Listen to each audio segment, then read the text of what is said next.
r/rules horror. Posted by u/memelord3796. I got hired as a night guard in a hospital. They have a strange set of rules. I could have went ahead and started out by telling you my real name, but I'm keeping it discreet because I don't want anyone, and I mean anyone, come looking for me after the sort of events that unfolded before me last week. I'm taking therapy sessions, but I don't think these images will ever go from my head. They are burned there, like a nightmare which never fades away. The whole incident started a week before. I was still in college and pursuing a degree in mechanical engineering. Even though I was a bright student, I didn't have enough money to pay my college fees as well as pay the rent. So I started looking for part-time jobs. Eventually I was tired of looking, as the only jobs I could have got were gas station attendants and waiters. That's when I came across this classified ad about a night guard in a hospital. The pay was really nice, enough for me to pay my rents, give my fees and have extra money. Though I was skeptical of the position and the money, I still applied for the job. 2 days later they told me to come over for an interview. I was surprised that I got the interview right away, but I packed my documents and went for it. The interview was smooth, with their main questions being whether or not I was comfortable with spending night outside my home and my health certificate. After reviewing my resume, they accepted me and told me to come to work from tomorrow.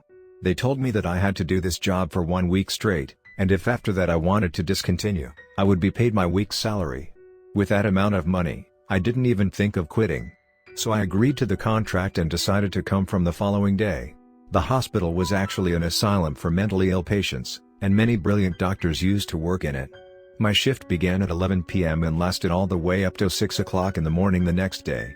Awfully long, I thought. I reached at the spot by 10:30 p.m. and saw the evening shift guard packing his stuff up. "Hey there." I waved at him and went towards him. He looked at me and then adjusted his specs. "You're that new guy, aren't you?" he said, and got up from his chair. We shook hands and sat down. "They paying an awful lot of cash, isn't it?" "Yeah, I need the money," I told him. "Sure you do. Otherwise only chaps with a death wish sign up for the night shift," he said.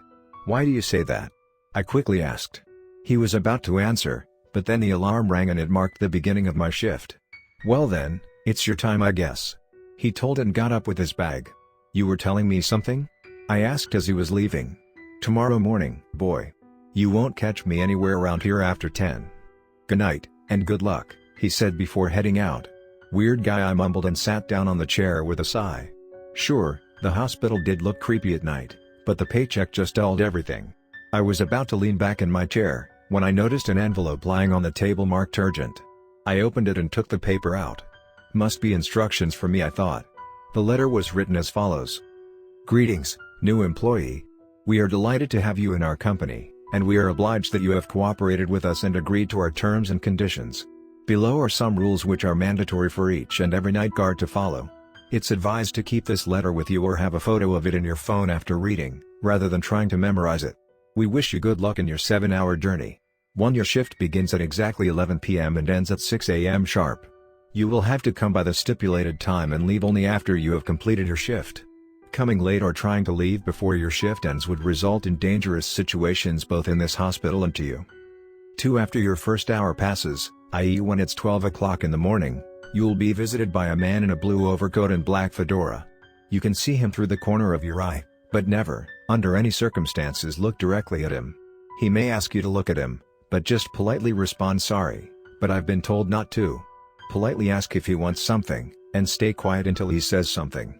He should respond by saying that he wants to meet the patient at bed 13, room 106.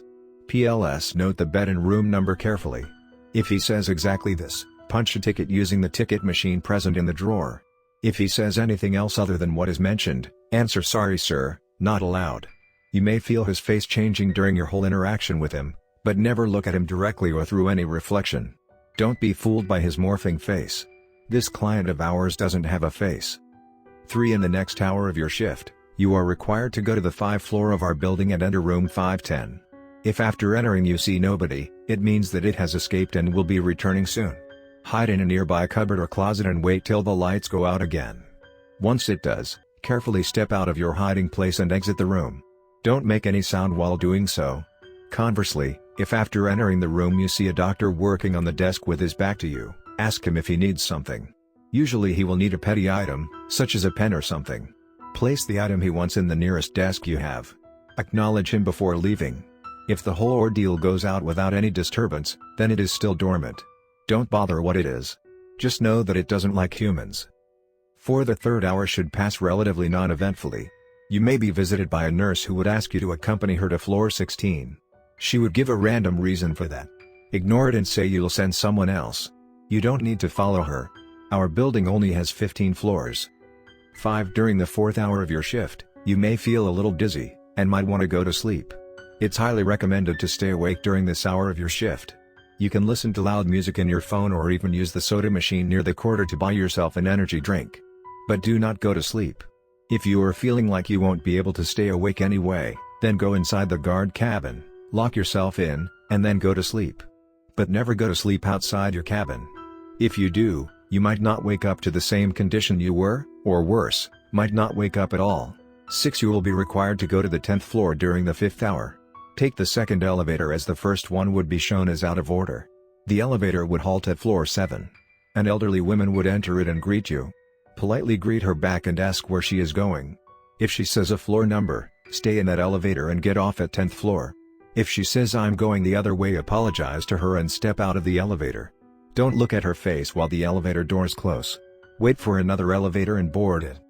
7. After reaching 10th floor, go to the room marked OT. Knock twice before entering. You would be called inside. Upon entering, keep a straight face regardless of what is happening in front of you. You would feel like screaming or throwing up, but it's highly advised to refrain from such actions as it might disturb the doctor. Ask him he called you, and regardless of whatever he says, answer with a "sorry sir" and step out of the room. If during this ordeal you fail to keep quiet, run from there as fast as you can. You are to take the stairs while running. The doctor is a relentless predator and would not stop until it has captured you. If you are lucky, you may actually make it back to your cabin. Enter it, lock the door. Stay in there and wait for the hour to pass. Don't worry, the doctor can't enter the cabin. 8. As the 6th and the final hour of your shift starts, you will be visited by another guard saying that your shift is over. The office clock, your phone or any other watch would show 6 a.m. in it. Answer him by saying that you would work the extra shift. Your shift is not over. It still has an hour left. 9. Once your shift ends, there will be an announcement saying that the night shift is over. You may then go home. You have successfully completed your night shift. Hope you have carefully read the above-mentioned rules, and made a note of them. Failure to follow any of the rules may result in severe physical or emotional trauma, for which the company will not be held responsible. Wishing you a safe and sound night shift. It's been an emotionally and physically challenging week for me, and just typing these is making my hands tremble about how I survived that 1 week, 7 hours a day. I followed those rules as diligently as possible. Only once did I fail to follow the 7th rule. I still have nightmares about the scene I witnessed in that OT and how that monster who they call the doctor nearly hunted me down and made me a subject in his operation table. After 1 week I quit the job as soon as possible. They paid me all the money they had promised and told me to keep whatever I experienced a secret. Even though they all had smiling faces, I knew the masked threat they gave me. I am sharing this experience of mine as a means of calming myself. To anyone who read this, thank you. You helped me a lot in dealing with my mental condition.